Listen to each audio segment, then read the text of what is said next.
দেশের সর্ববৃহৎ মাছের পাইকারি বাজার মহেশলুটি মাছের আড়ত। এখানে চলনবিল সহ বিভিন্ন জলাশয় এবং পুকুরে উৎপাদিত নানা প্রজাতির দেশীয় মাছ পাওয়া যায়।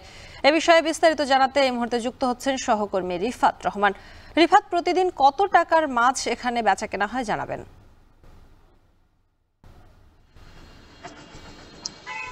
যে সম্পর্কে আপনি যেটা বলছিলেন যে আসলে ভোরের আলো ফোটার সাথে সাথে কিন্তু এই উত্তরবঙ্গের যে সর্ববৃহৎ মাছের আড়ত সিরাজগঞ্জের এই মহেশলুটি মাছের আড়ত কিন্তু কেনাবেচা জমজমাট হয়ে ওঠে।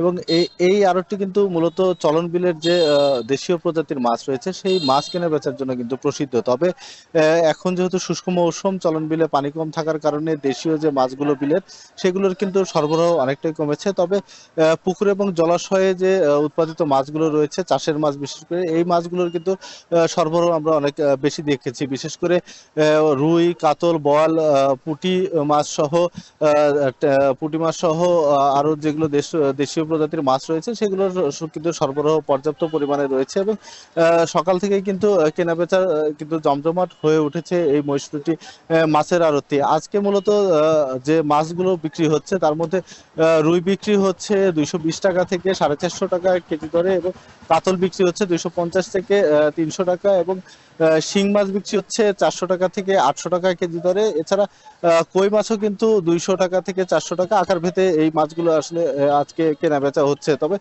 প্রতিদিন যারা বিভিন্ন জেলা থেকে যে পাইকারগুলো আসছেন তারা যেটি জানিয়েছেন যে এই আড়তে প্রতিদিন 2 থেকে 3 কোটি টাকার কিন্তু প্রতিদিন মাছ কেনা বেচা হয়। এবং এই মাছগুলো কিন্তু উত্তরবঙ্গের বিভিন্ন জেলা সহ রাজধানী ঢাকাতেও কিন্তু এখানকার মাছ সরবরাহ করা হয়, যে কারণে এই মাছের আসলে চাহিদা বেশি থাকার কারণে দামও কিন্তু এখানে অনেকটাই কম। আপনাকে জানিয়ে রাখি যে এটি যেহেতু পাইকারি আড়ত, এখানে কিন্তু নিলামের মাধ্যমে মাছ কেনা বেচা হয়ে থাকে, এবং প্রতিদিন কিন্তু প্রায় দেশের বিভিন্ন প্রান্ত থেকে 5 থেকে 700 পাইকার কিন্তু এই আড়তে প্রতিদিন আসে, এবং ভোর থেকে সকাল 8টা পর্যন্ত এই হাটে কেনা বেচা হয়। এবং এরপরে কিন্তু এই মাছগুলো নিয়ে দেশের বিভিন্ন স্থানে যারা পাইকার রয়েছে তারা নিয়ে কিন্তু সেই মাছগুলো বিক্রি করে থাকেন। তবে মাছের যেহেতু দেশি মাছের সরবরাহ এখানে বেশি রয়েছে, সে কারণে কেনা বেচাও কিন্তু এখানে জমজমাট রয়েছে প্রতিদিন। তো সম্পাদ সিরাজগঞ্জের এই মহেশলুটি মাছের আড়ত থেকে এই ছিল আমার কাছে সবশেষ।